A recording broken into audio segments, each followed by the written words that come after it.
The human wrist is a remarkable joint. It gives us the dexterity and mobility to write or cast spells with a magic wand, without compromising on the stability that allows us to perform handstands or fight off dragons. Your wrist is capable of this because of the complex configuration of bones, ligaments, tendons, and muscles.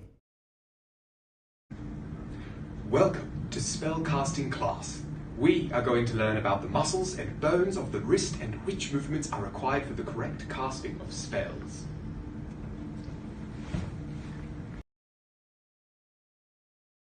The radiocarpal joint is classified as an ellipsoid condyloid joint. This allows flexion, extension, and adduction, abduction. The distal radio-ulnar articulation is one of the joints between the radius and the ulna in the forearm. A pivot joint formed between the head of the ulna and the ulnar notch on the radius allows us to pronate and supinate our hands.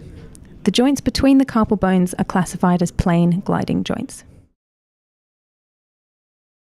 Ulnar and radial deviation are the result of unilateral muscle contractions. For ulnar deviation, this involves the contraction of the extensor carpi ulnaris muscle, and for radial deviation, this involves the flexor carpi radialis, extensor carpi radialis brevis, and extensor carpi radialis longus muscles.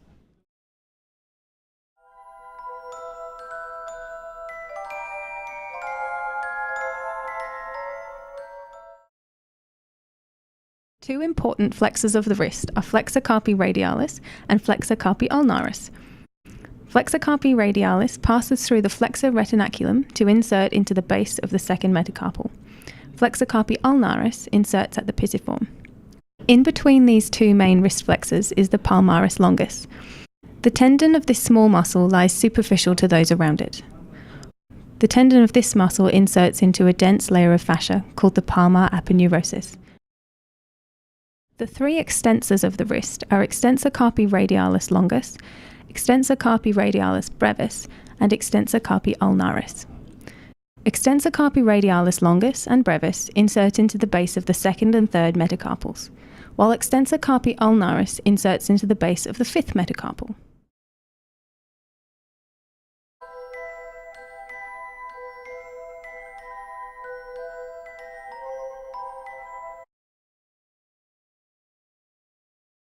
Supination and pronation are the result of the rotation of the radius at the elbow and movement of the distal end of the radius over the ulna.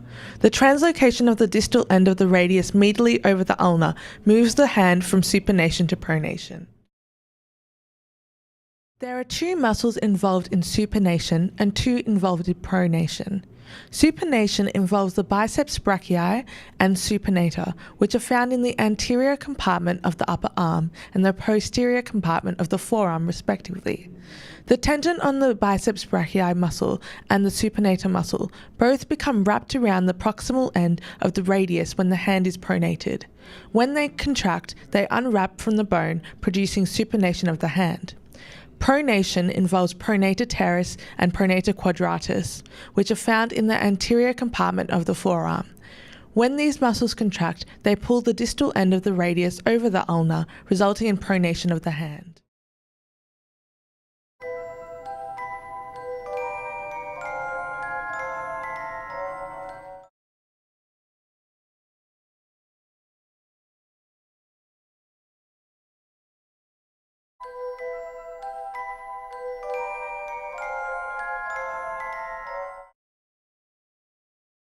Now that we understand the movements of the wrist and which muscles create them, we can learn the three deadly curses. But shh, don't tell Dumbledore.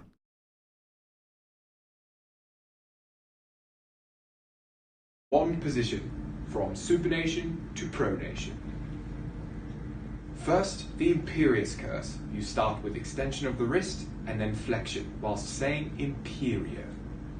Imperio. Secondly, we have the cruciatus curse, which is first radial deviation, followed by ulnar deviation, whilst saying crucio. Crucio. And lastly, we have the killing curse. It involves circumduction, whilst saying Avada Kedavra. Avada Kedavra.